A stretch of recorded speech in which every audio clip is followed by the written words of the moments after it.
জয় মা তারা, জয় গুরু বামদেব। বিবাহযোগ্য মেয়ের বিয়ে হচ্ছে না, নানা কারণে বাধা আসছে, সম্বন্ধ আসছে, কেটে যাচ্ছে, তখন কি করবেন?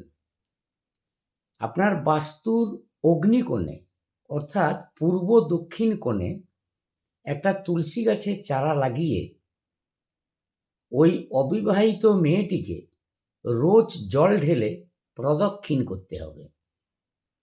দেখবেন বিবাহ বাধা কেটে যাবে। বিবাহে বাধা বিভিন্ন কারণে আসে, যেমন কোনো অবিবাহিত মেয়ে যদি কারো শ্রাদ্ধ বাড়িতে খায়, নানা কারণে বিবাহে বাধা আসবে, বিভিন্ন দিক থেকে বিবাহে বাধা আসবে।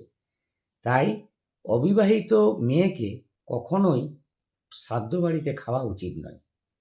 তোমাদের পাশে আছি, সকলে ভালো থেকো। আমার ভিডিও ভালো লাগলে পাশে থেকো। রাধা রাধা।